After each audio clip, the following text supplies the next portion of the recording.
Bienvenidos a Enterapia.tv. Mi nombre es Pedro Peña y en este podcast entrevisto a los mejores psicólogos y terapeutas sobre temas de salud mental, psicología y relaciones.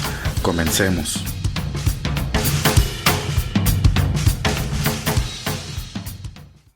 En el episodio de hoy hablamos con Eduardo Miranda sobre mindfulness y terapia cognitivo-conductual. Eduardo Miranda es psicoterapeuta cognitivo-conductual, formado en psicología a nivel licenciatura en la Universidad Privada San Francisco de Asís de la ciudad de La Paz, Bolivia. Formado en fundamentos de la terapia cognitivo-conductual, terapia cognitivo-conductual para la depresión y la ansiedad y mindfulness integrado a la terapia cognitivo-conductual por el Beck Institute de Filadelfia, que es un reconocido centro de entrenamiento en el mundo en relación a este tipo de técnicas de intervención. Ha trabajado en diferentes organizaciones haciendo consultorías de forma profesional. Hoy es psicoterapeuta cognitivo-conductual, profesor universitario, fundador de la Academia de Psicoterapia Cognitivo-Conductual, Academia Online, e instructor de psicología en Udemy, con más de 1,500 estudiantes en todo el mundo. Buenas tardes, Eduardo. Muy buenas tardes, Pedro. Muchísimas gracias por la invitación.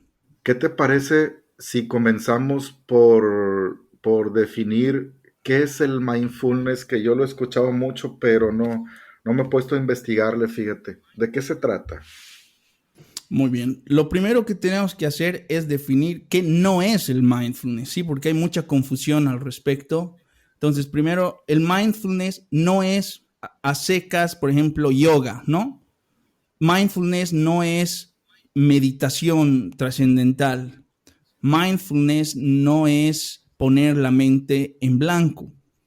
Mindfulness no es un estilo de vida, ¿no? Como muchos podrían pensar. Ahora, ¿dónde nace el mindfulness? Evidentemente no nace en la terapia cognitiva conductual ni en ningún tipo de psicoterapia. El mindfulness es algo que nace pues por Asia hace muchísimo tiempo, qué sé yo, tiene toda una historia, pero es por esto que no se lo aplica como si fuera un tipo de terapia. Eso es otra cosa importante. El mindfulness no es un tipo de terapia como tal, sino que nosotros aplicamos los principios del mindfulness, algunos de los principios del mindfulness, la verdad muchos de los principios del mindfulness, para introducirlo en lo que es la terapia cognitivo-conductual.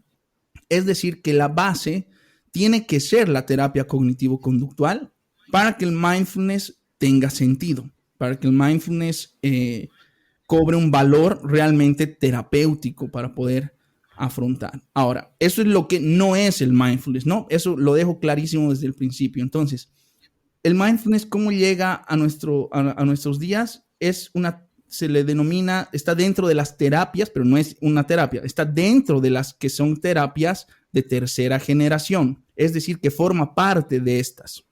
Las terapias de primera generación eran las 100% conductuales, las terapias de segunda generación son las que ya se trabajaba con el pensamiento. Lo voy a explicar un poquito más adelante cómo funciona esto, pero se trabaja con el pensamiento principalmente, dejando de lado lo metafísico que tenía la psicología, qué sé yo, de hablar del inconsciente, hablar de los fantasmas que te persiguen. Eso es un lenguaje del psicoanálisis y deja un poquito de lado esto y se introduce lógicamente en el método científico como tal. Esas ya son las terapias de segunda generación. Y las terapias de tercera generación son varias, no las vamos a tratar lógicamente, pero cada una de estas, la terapia dialéctico-relacional, lo que se conoce como la entrevista motivacional, terapia grupal para la reducción del estrés y todas estas terapias de tercera generación tienen como un componente importantísimo justamente al mindfulness. Ahora, si bien hay diferentes definiciones de lo que es el mindfulness, muy rápido voy a leer algunas, voy a leer porque no son de mi autoría, ¿no? Y luego pues diré la que es la consensuada, la que conocemos. Por ejemplo, Marlatt y Chrysler decían que es mantener la atención completa en la experiencia del momento.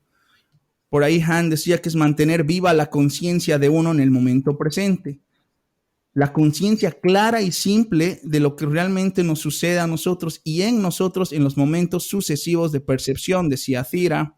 Un proceso cognitivo que implica una conciencia de múltiples perspectivas y una apertura a la información nueva, decía Langer. Y así tenemos diferentes definiciones, pero la que ya está consensuada es esta, que es mantener la atención en la experiencia inmediata, estando orientado hacia la apertura de mente, la aceptación y la curiosidad. Tiene dos componentes esta definición. Lo primero es mantener la atención en la experiencia inmediata, lo voy a ir desarrollando, y estar orientado hacia la apertura de mente, aceptación y curiosidad. Así se define hoy por hoy el mindfulness cuando está dentro de la terapia cognitivo-conductual. Ahora, ¿qué quiere decir esto? Vamos a trabajarlo. Mantener la atención en la experiencia inmediata. En otras palabras, tratar, y digo tratar porque realmente es imposible hacerlo al 100%, de que nuestra atención esté 100% centrada en el momento que estoy viviendo, en la actividad que estoy haciendo, y no centrada en el futuro, no centrada en el pasado. Hay una frase que a mí me gusta muchísimo al respecto, que dice que es estar en paz con el pasado, viviendo el presente y proyectando el futuro.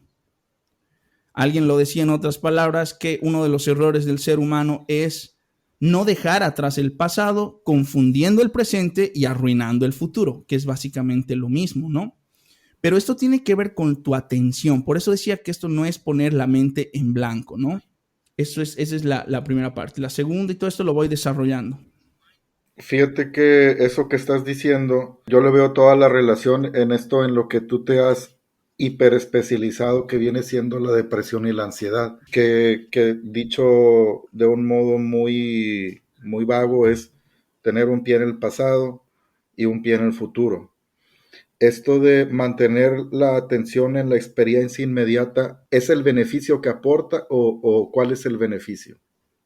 El beneficio es la reducción de los síntomas, sobre todo de ansiedad, porque justamente voy a dedicar a que mis pensamientos se encuentren en el presente y no en el futuro.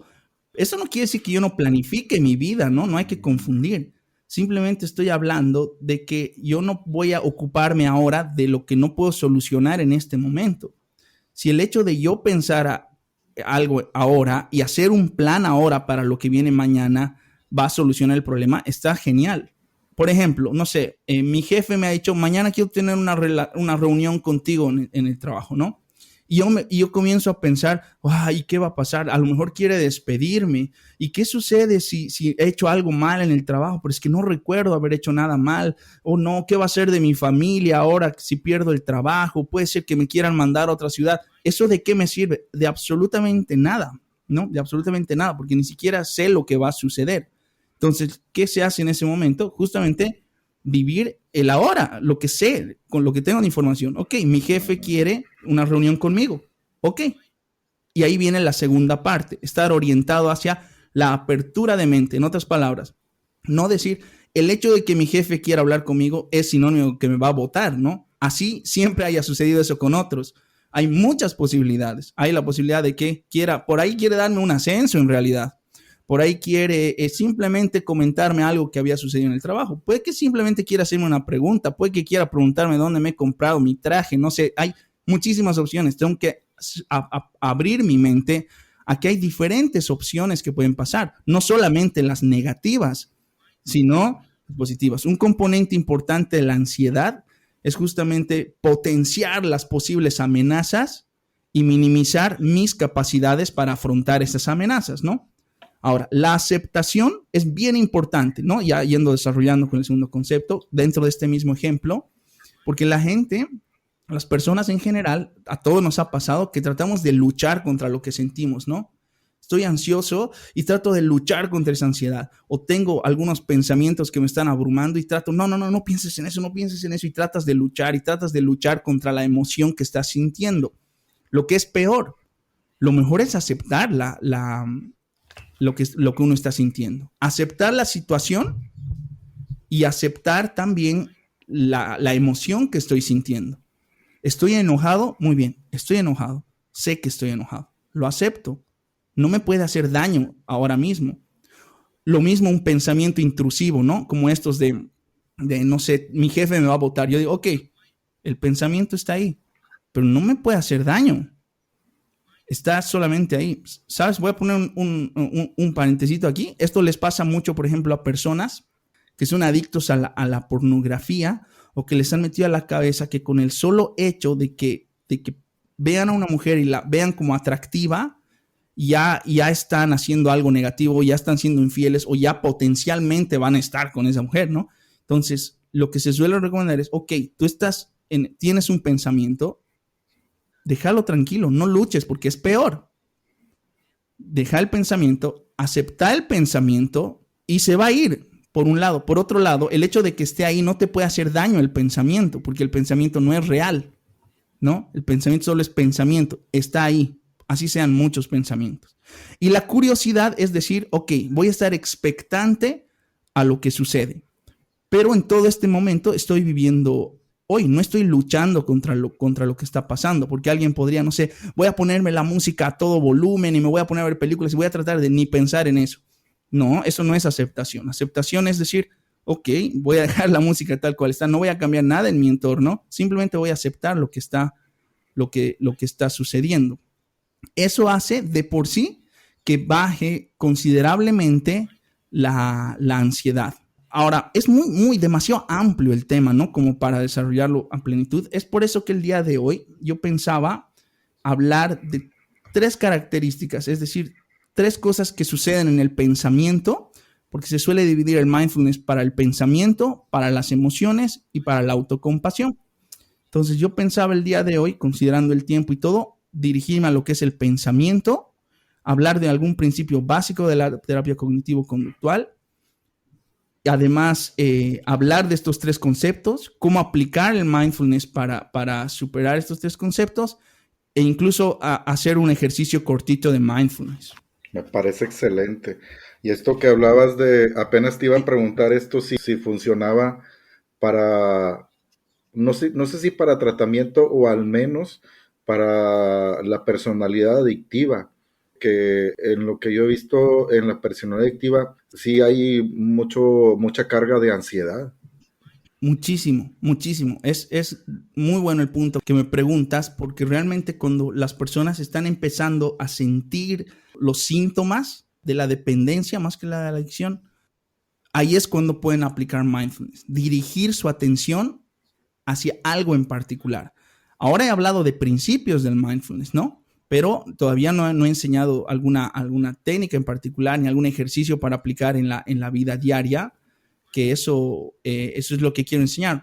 La finalidad ahorita es que las personas que están escuchando pues pueden tener algunas herramientitas y puedan ir aplicando en su vida estos principios y ver que realmente son útiles y no es solo habladuría, ¿no? Como alguno puede pensar, mindfulness, no sé, como que parecería que me están hablando de un gurú motivacional, ¿no? Con sus cosas, pero esto es importante saber que tiene base científica, hoy por hoy, ¿no?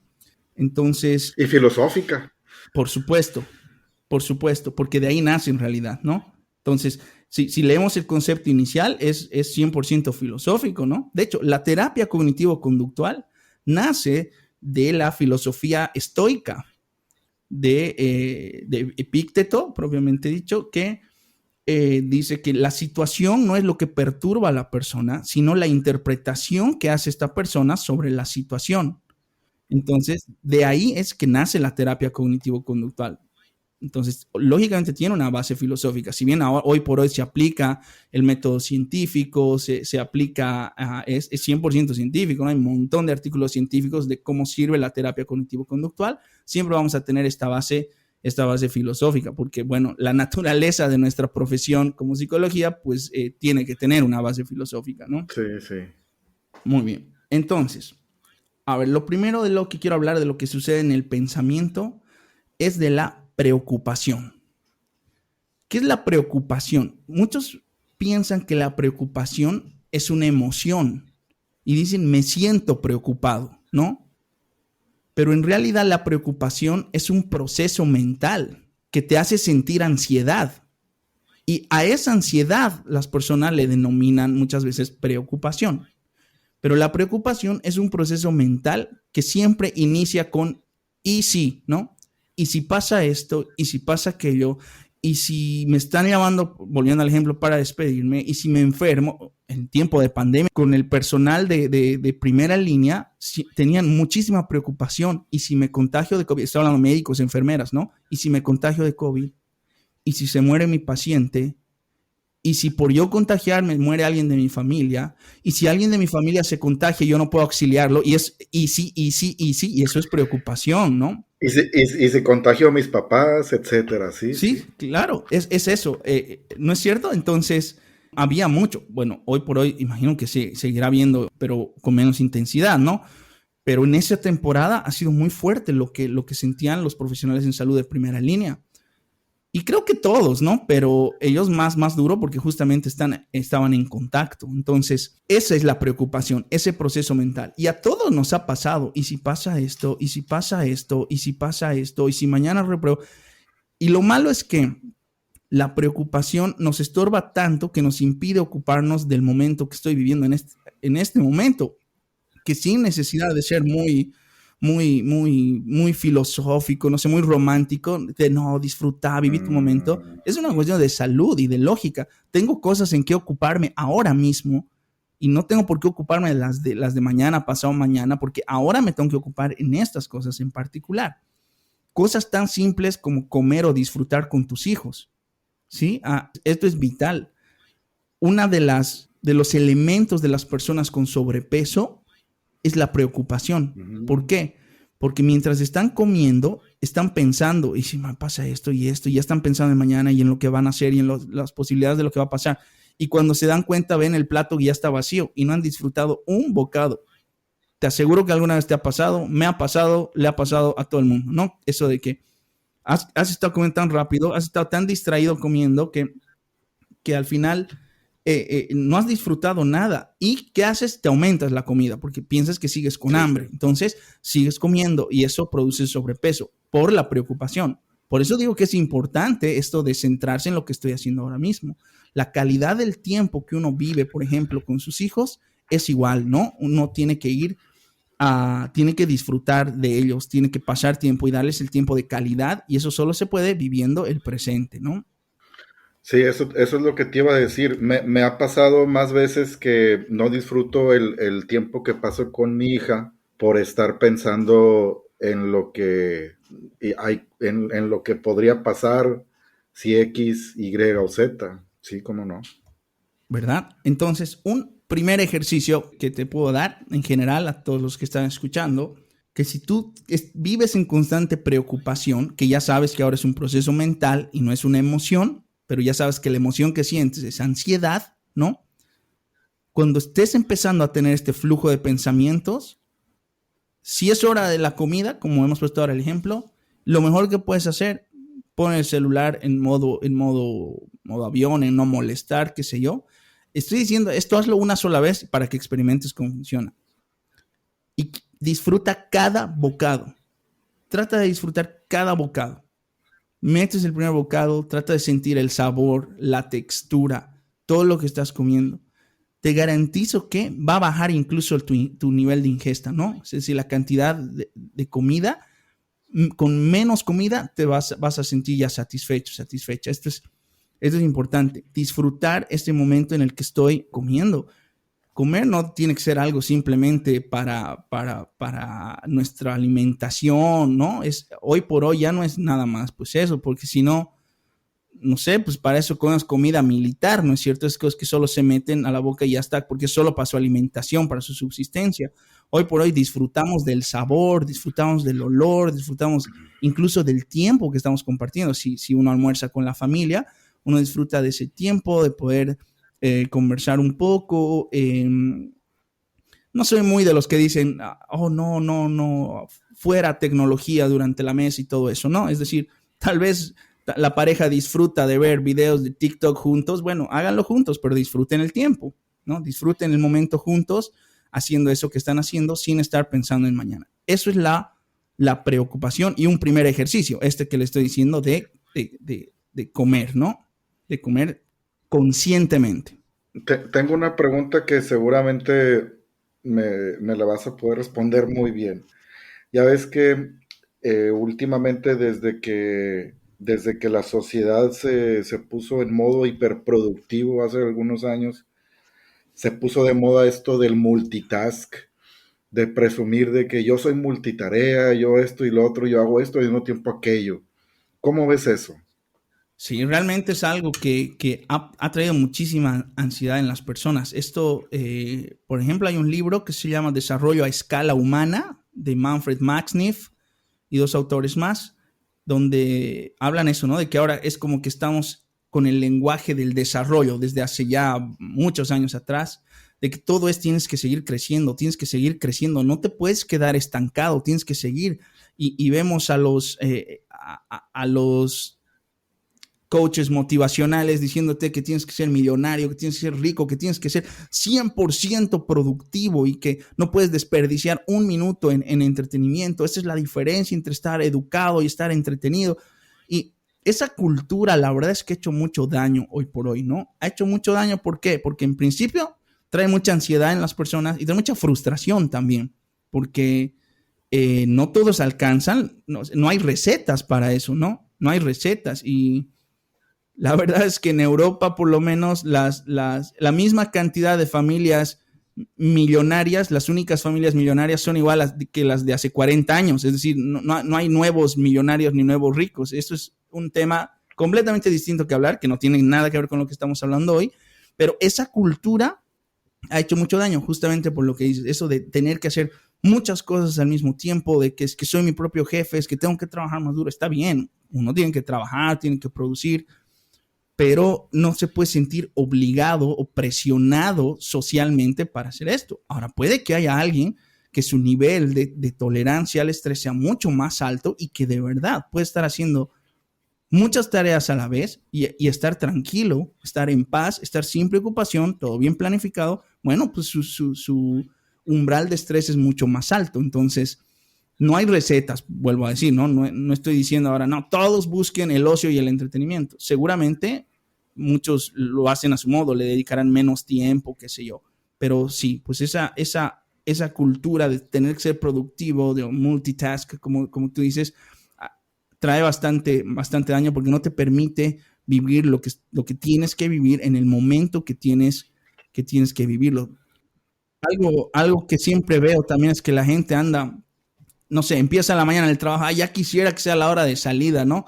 Lunes, ya quisiera que sea viernes, ya quisiera que sea fin de mes, ya quisiera que sea fin de año. Y uno vive así proyectando el futuro, queriendo que avance muy rápido, sin disfrutar las cosas que uno puede disfrutar. ¿Sabes qué? Cuando estoy a veces en la mesa con mi hijo, con mi esposa, le digo, vamos a dar gracias por los alimentos. Y me pongo a pensar cómo funciona su mente de niño, porque a veces me tiene varios segundos diciendo, ok, gracias por mi juguete, mi tiranosaurio Rex, y se da cuenta de muchísimas cosas que yo ni me había percatado, ¿no? Gracias por el mantel, qué sé yo. Y yo digo, la verdad es que tenemos hoy esta falacia de necesidad, ¿no? De decir, es que necesito más, que no nos permite vivir no solamente el hoy, sino nuestro presente, de poder. A ver, todos los que están escuchando este podcast es porque tienen acceso a la tecnología, pueden tener megas o pueden tener wifi, qué sé yo, y tienen tiempo para poder escuchar. Entonces, si tú me estás escuchando esto, te garantizo que tienes muchísimas cosas de qué estar ya feliz. En otras palabras, si tu vida sigue como sigue hoy, probablemente puedas vivir feliz hasta que te mueras. Pero estamos contaminados con eso de es que tengo que tener algo más, ya no quiero vivir en renta, ahora quiero tener una casa propia, ahora ya no quiero esta, quiero tener dos, quiero una más grande y quiero esto y quiero más, porque eso nos han enseñado, pero tenemos muchísimas cosas que agradecer el día de hoy, agradecer en general, ¿no? Digo estar agradecido, sentirse feliz, sentirse satisfecho y decir, wow, qué bien que tengo esto, me siento feliz por tener esto, quiero disfrutar de las cosas que tengo ahora y no, qué sé yo, y no tratar de tener algo más sin haber disfrutado. Te confieso que a mí me pasa mucho con estas cosas de tecnología, cámara, micrófono, estas cosas que a mí me gusta porque yo grabo cursos online, todo eso. No habían pasado ni 3 meses que tenía mi cámara que yo tanto deseaba y ya quería una nueva, ¿no? Y decía, no, pero es que esta tiene mejores cualidades y tal. Y ha sido una lucha muy fuerte conmigo mismo y justamente aplicar esto y decir, ok, voy a disfrutar esto que tengo hoy, ¿no? Esto, y bueno, pues esto es todo lo que tiene que ver justamente con lo hablamos, con la preocupación, con los easy, ¿no? Hacia el futuro. Y otra cosa que sucede en el pensamiento es lo que se conoce como rumia, es decir, tener un solo pensamiento que está todo el tiempo en mi cabeza, ya sea un recuerdo. ¿Sabes qué? Les pasa mucho a los que acaban de sufrir una ruptura, por ejemplo, amorosa, que la pareja les cortó y se pasan muchas horas, literalmente en el día, acordándose ese momento, ¿no? En el que, digamos que le rompieron el corazón, ¿no? Y se acuerdan, y está ahí, y está ahí. O las personas que tienen culpabilidad por algo que han hecho y sienten mucha culpa y les viene ese pensamiento. Ojo que aquí no estoy hablando de estrés postraumático, cosas que son más complejas. Estoy hablando de nuestro día a día. Rumia, esos pensamientos que... Un resentimiento. Puede ser un resentimiento, claro. Cosas... A ver, entendemos por rumia ese pensamiento que está en tu cabeza, que es un solo pensamiento, una sola idea, y que te tiene todo el día pensando en eso, ¿no? Esta es otra cosa que no te va a servir de nada. Aquí tenemos que ser muy racionales y tenemos que hacernos un cuestionamiento socrático y decir, a ver, ¿este pensamiento me es útil o no me es útil? ¿Para qué lo quiero aquí? ¿Realmente me sirve o no me sirve? Y si te pones a pensar, muchísimas de las cosas que... ¿cuál es la palabra? Que pronosticamos que son negativas, no llegan a suceder.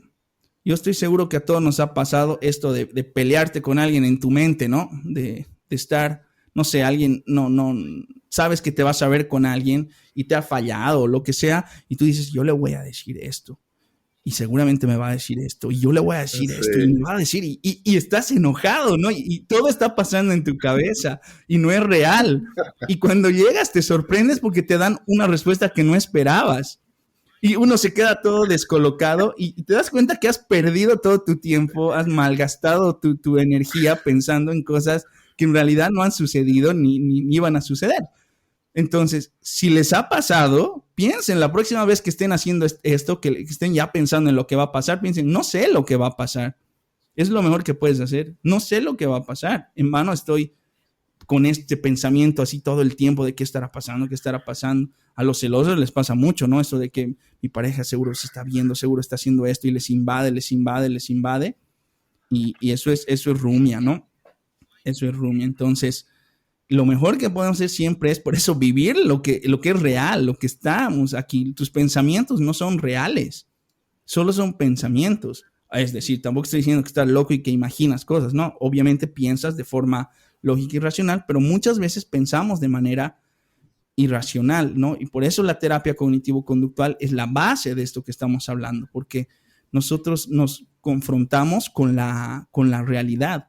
Siempre hablaremos que si a una persona que esté sintiendo celos, que tenga pensamientos de rumia, probablemente le pregunte algo como, ¿y qué evidencia tienes de que realmente tu pareja te es infiel? ¿Ya te ha sido infiel en el pasado? Pues no. ¿Y qué evidencia tienes? ¿Le has visto o algo? No, solamente pienso que puede ser así. Ok, ahora, ¿qué evidencia tienes en contra? Podrá decir esta persona, bueno, la verdad es que nunca le he visto, es una persona fiel, y luego vamos confrontando más con eso, con ese ejercicio, ¿no? De decir, y ahora, ¿este pensamiento me es útil? ¿Me sirve lo que estoy pensando o no? Porque los celos también parten de un pensamiento automático que, bueno, es muy variado, ¿no? No es una sola la raíz, pero es por eso la importancia de vivir en el momento, de tener, la palabra clave es atención aquí, atención plena. Por eso mindfulness se traduce como atención plena. Entonces, tener atención plena en lo que estoy haciendo en este momento, ¿no? Luego cuando hagamos un ejercicio va a ser interesante lo que vamos a experimentar. Sí, fíjate que esto en la consulta privada se ve mucho esto de los celos y esto de lo que estás hablando ha de aplicar muy bien, no ha de funcionar muy bien. ¿Cómo te ha ido a ti con los consultantes que has tenido con problemas de celos? Pues los celos por lo general son irracionales. No me voy a mentir que ha habido personas que de verdad le han atinado, ¿no? Pero en la mayoría son irracionales, no tienen un buen fundamento. Ahora, ¿por qué una persona es celosa? Es un tema discutible, es decir, no hay una sola respuesta. Esto, hay algunos que dicen, el celoso es porque es inseguro, ¿no? El celoso es porque es desconfiado. No, no hay una sola razón. Hay que estudiar a la persona y saber. Tal vez simplemente ha copiado el modelo. Su papá era celoso, su abuelo era celoso, su hermano mayor es celoso y pues esta persona es celosa, ¿no? Por modelado y porque tiene pensamientos tal vez de que ni una mujer en la vida podría ser fiel, ¿no? Ni una mujer puede ser fiel porque tal vez su mamá le ha sido infiel a su papá, no sé. Entonces, en su cabeza piensa que todas las mujeres son infieles, es un pensamiento irracional. Entonces, si mi pareja está saliendo a hacer una tarea, lo que sea, con una persona, con un varón, en este caso, digamos en el ejemplo, entonces seguramente me va a ser infiel, ¿no? Esa puede ser una de las causas. Hay muchísimas. Entonces, cuando la persona está sintiendo los celos, porque cualquiera que ha sentido celos sabe que esto es algo involuntario e inevitable, ¿no? Aparecen ahí los celos, están ahí, ya te están invadiendo. ¿Qué tienes que hacer ahí? Hacer una división. Primero, ¿qué estoy pensando en mi cabeza? ¿Qué es lo primero que se me está pasando por la mente? Puede ser una imagen, me la estoy imaginando, no sé, agarrada de la mano con esa persona. O me estoy imaginando a esta persona coqueteándole y ella accediendo a su coqueteo, ¿no? Ese es el pensamiento. Y luego tienes que pensar, ¿y qué me está haciendo sentir? Probablemente me está haciendo sentir ira, probablemente me esté haciendo sentir miedo, probablemente me esté haciendo sentir tristeza de decir, no es posible, me va a hacer. Y ese sentimiento que se localiza en algunos casos como por el pecho, lo digo porque muchos dicen eso, cuando yo le digo, ¿y dónde es que estás sintiendo los celos? Que esto es muy importante en el mindfulness, decir, ¿dónde estoy sintiendo esto? Dicen aquí, por el pecho, por el estómago, hay algo que se me comprime y lo siento y no puedo aguantar. Ok, no luches, lo mismo que hemos hablado antes. Acepta. Ok, estás celoso, pero no le estás haciendo daño a nadie, no es distinto que tú le digas ya algo a tu pareja, ¿no? Diferente, pero ahorita estamos hablando de estoy sintiendo celos, ok, acepta los celos, acepta, están ahí y ahora tienes que dirigir tu atención hacia otra cosa, que no sean esos pensamientos que estás teniendo, que vienen así a montones, ¿no? Y esta es la tercera cosa del pensamiento. Había dicho que voy a hablar de tres: la preocupación, la rumia, y esta es la supresión del pensamiento. La supresión del pensamiento es eso de querer evitar un pensamiento, ¿no? De decir, esto es lo que estoy, viene el pensamiento, no, tengo que dejar de pensar en eso, tengo que dejar, tranquilo, no trates de suprimir el pensamiento, es peor, es como si te dijera no pienses en la Estatua de la Libertad, lógicamente te va a venir la Estatua de la Libertad a la cabeza, es decir, entonces lo mejor es aceptar el pensamiento, aceptar la emoción, no le está haciendo daño a nadie. Si tú actúas en consecuencia, ahí sí le puede hacer daño a alguien. En este caso que ponemos de los celos, ok, estoy sintiendo celos, estoy pensando cosas. Ok, el único dañado en este caso soy yo, pero yo puedo trabajarlo. Si yo abro la boca y le digo algo a mi pareja, podría lastimarla, podría dañar la relación. Muchas cosas pueden pasar, porque, bueno, dependiendo de cómo reaccionen, alguno dirá, yo voy a ir y lo voy a golpear a ese sujeto, peor, ¿no? Consecuencias legales y todo. Entonces, lo mejor es detenerse, aceptar, tener apertura de mente, como hemos hablado, y decir, ok, hay 1000 opciones, no necesariamente va a ir y me va a ser infiel, porque se supone que si yo me he enamorado de esta persona es porque es una persona que yo considero fiel, considero que es una persona que tiene valores y considero que si me ha elegido como su pareja, pues tiene que ver algo en mí, porque así como yo veo algo en ella. Un ejercicio que a mí me gusta cuando se trata de estética es decir, ok, para ti, por ejemplo, ¿cuál sería la mujer más hermosa del mundo? Alguno me dirá, no sé, cualquiera, no sé, Scarlett Johansson, no sé. Le digo, ok, ¿tu pareja se parece a ella? Me dice, no, pues no. Entonces, ¿cómo es que te has enamorado de ella, no? Y pues te dicen, ¿por qué me he enamorado de esto, de esto? Muy bien. Ahora, ¿tú te pareces, no sé, a Brad Pitt? No. Bueno, pues algo habrá tenido que ver también tu pareja que no tiene que ver con lo estético, con lo físico en ti. Y eso es lo que los tiene vinculados. No necesariamente que la otra persona sea más que uno. Ese es un pensamiento recurrente también, pero eso es para otro tema, ¿no? Hablar de los celos nos tomaría un episodio entero, ¿no? De hablar porque hay personas que dicen, este otro, a ver, voy a cambiar de género para no ser injusto. Digamos que es una chica que dice, esta muchacha es más alta y es más linda que yo. O esta muchacha, yo soy, no sé, yo vendo productos de belleza, pero en cambio esta mujer es doctora y se siente inferior, ¿no? Y dice, puede que mi pareja se sienta más atraído por esta mujer porque es doctora y yo soy esto. Pero cuando uno ya hace un análisis racional, es totalmente irracional pensar esto, ¿no? Porque no se han enamorado de uno por su profesión, por ejemplo. Entonces, son cosas, pero que se trabaja ya como terapia cognitiva, ¿no? Ahora, sea cual sea la emoción negativa que uno esté sintiendo y tenga, ya sea preocupación, ya sea rumia o supresión del pensamiento, lo que hay que hacer es todo esto que les voy a decir ahorita. Primero, aceptar lo que estoy haciendo ahora. ¿Qué estoy haciendo ahora? ¿Qué estaba haciendo ahora? Ok, estaba trabajando. Ok, me quiero concentrar en esto. Voy a vivir hoy, no mañana, no ayer, hoy, ahorita. Cosa número 2, abrir la mente, ver cuáles son todas las posibles opciones y no solo las negativas. Segunda cosa, aceptar. Acepto que estoy sintiendo esto, acepto esos pensamientos, no los quiero rechazar, están ahí, pero no le hacen daño a nadie ni a mí mismo. Solo son pensamientos, solo son emociones, ¿no? Y hacer un ejercicio de mindfulness, que hay muchos que se pueden hacer en ese momento, y si tú me lo permites, ahora mismo podemos hacer uno. Dale, dale. Muy bien. Fíjate que esto de lo que dijiste ahorita del ejemplo de esta chica, compararse con los demás, sí considero que hace mucho daño porque no te lleva a nada. Y más la idea sería compararse con uno mismo, ¿no? Con el Pedro del año pasado, por ejemplo. Y es un tema que sí tengo pendiente yo platicar con mi terapeuta.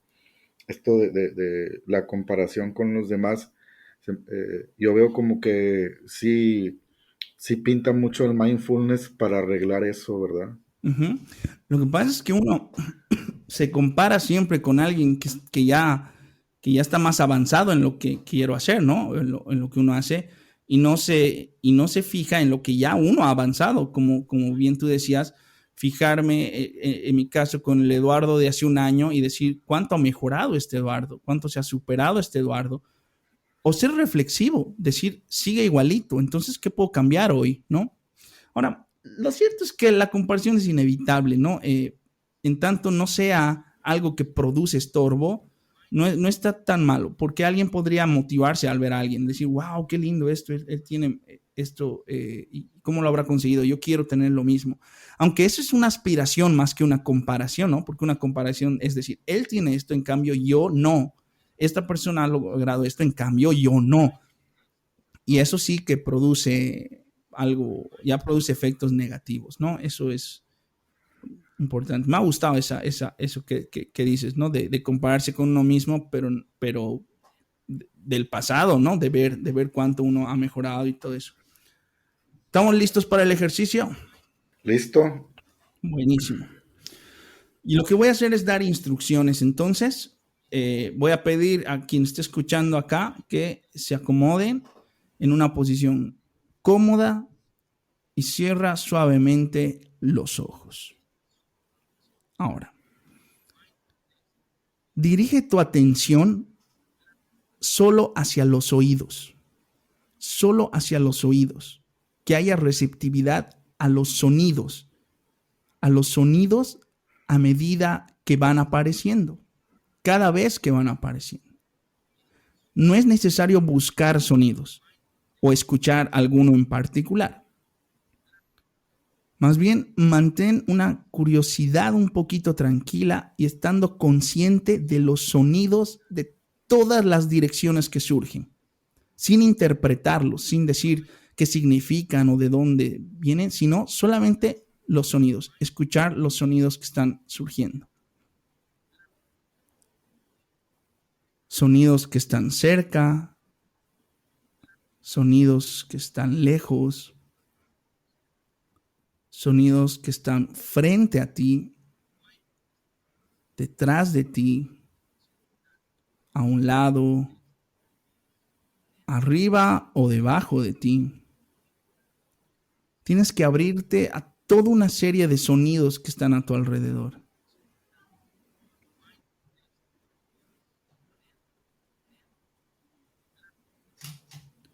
Ten en cuenta los sonidos que son obvios y los que son más sutiles, los más difíciles de escuchar. Estando consciente del espacio que hay entre los sonidos y consciente también del silencio.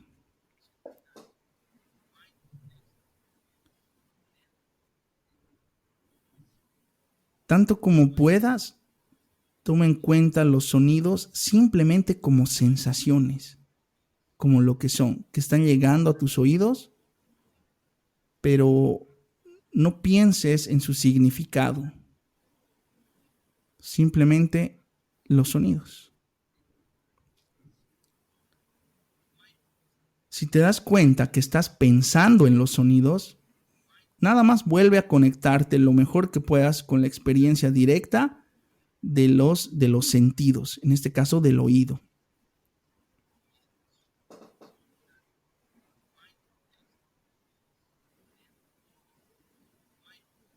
Presta atención a los patrones de tono, cuán agudos son, cuán graves son, volumen, duración, y no al significado o lo que implican. Cada vez que notes que tu conciencia ya no está enfocada en los sonidos, nada más reconoce tranquilamente hacia dónde se ha distraído tu mente y luego regresa a la conciencia a los sonidos a medida que surgen y cambian de un momento a otro. Ahora simplemente deja sutilmente que la meditación llegue a su fin y lentamente abre los ojos.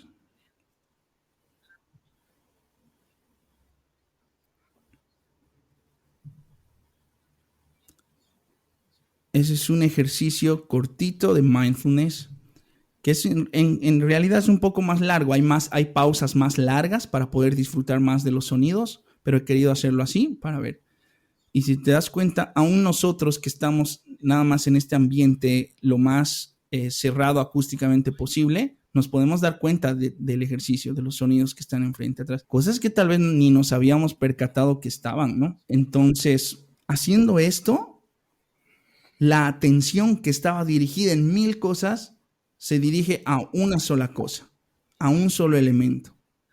Esto se puede hacer con los sonidos, se puede hacer incluso con un dulcecito, ¿no? Y tratar de disfrutarlo lo más posible, sentir su textura, sentir si es resistente o si es suavecito, qué sabor tiene, si tiene un sabor intenso, si tiene un sabor suave, si tiene un sabor dulce, amargo. Eso se puede hacer. ¿Cuál es la finalidad? Despejar esa bola de pensamientos que puedan haber y dirigir hacia una sola cosa. Eso hace que la ansiedad reduzca muchísimo. Conforme uno va practicando estos ejercicios, luego ya ni necesita hacer ejercicios así largos. Ese rato uno se da cuenta y comienza a bajar los niveles de ansiedad. Tenía un paciente que él decía justamente que tenía este problema de que decía yo prácticamente pues cuando estoy en el supermercado veo una mujer y la desnudo con la mirada y soy así, soy un pervertido, y tenía unas creencias terribles morales de él mismo, ¿no? Según él era el pervertido más terrible que había. Tema aparte, que se trabaja con terapia cognitiva como tal. Pero el ejercicio de él era, ok, busca un ítem, el más aburrido que puedas dentro del supermercado, ¿no? Entonces, de pronto él cuando veía una mujer atractiva y estaba comenzando a sentir esto, dirigía su vista hacia un ítem, un chicle, lo más aburrido, y comenzaba a hacer un ejercicio visual. Mirar 100% de qué material era, qué color tenía, si se veía resistente, si no. Fijarse en el detalle más chiquito de ese objeto, y eso hace que sus pensamientos se dirijan hacia una sola cosa. Por eso es atención plena. Esto es una técnica, ¿no? Muy bien, Eduardo. Pinta como para que sí ayuda mucho en cuanto a la ansiedad y la depresión. Ya estamos por terminar. Tú tienes cursos subidos sobre esto en Udemy, ¿verdad? Los cursos que yo tengo son para terapeutas, ¿no? Entonces, si hay, Ah, ok, si ok. hay terapeutas que Pa- están escuchando esto, pueden buscar en Udemy fundamentos de la terapia cognitivo-conductual, terapia cognitivo-conductual para la depresión y justamente mindfulness integrado a la terapia cognitivo-conductual. Pero no tengo cursos que estén desarrollados al público en general, que ahora que lo mencionas no estaría mal diseñar uno. sí, pues sí. El público en general que quiera saber más de esto, que le interese el tema, que quiera consultar contigo, ¿cómo te puede encontrar? Nada más puede dirigirse a mi website, que es eduardomirandapsicología.com, y ahí van a encontrar un formulario donde pueden agendar una sesión gratuita conmigo para que yo les explique cómo funciona. Pueden buscar también a través de Facebook. Está como Eduardo Miranda, terapia cognitivo-conductual, mindfulness, ¿no? Mindfulness. Y ahí también va a estar mi página y ahí pueden contactarse directamente también, ¿no? Y pues, no, pues nada, es esto, ¿no? El mindfulness, como les decía, no es que tú mañana con todo lo que yo les he hablado, wow, qué bueno, ahora ya puedo aplicar todo esto. No es tan fácil, es una técnica, en otras palabras. Hoy por hoy el mindfulness es una técnica que hay que aprenderla, hay que practicarla para poder aplicar en la vida diaria. Pero lo más importante es trabajar siempre en los pensamientos, ¿no? Como hemos visto antes, no ser irracional, no estar preocupado, centrarse en el momento, en fin. Sí, fíjate que le voy a entrar.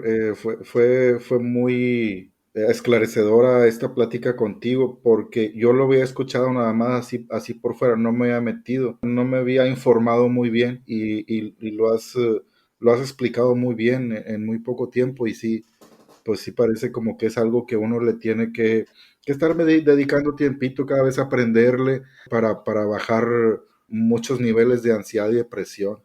Te agradezco mucho la entrevista, Eduardo. A ver si otro día nos acompañas con algún tema de estos. Los celos, por ejemplo, estaría muy bien. Claro que sí, muchísimas gracias a ti, Pedro, muchas gracias a todos los que están escuchando esto y pues nada, hasta una próxima oportunidad. Hasta luego. Gracias por compartir este podcast. Comenta, suscríbete. Si eres profesional de la salud mental y quieres participar, visita www.enterapia.tv y ponte en contacto conmigo.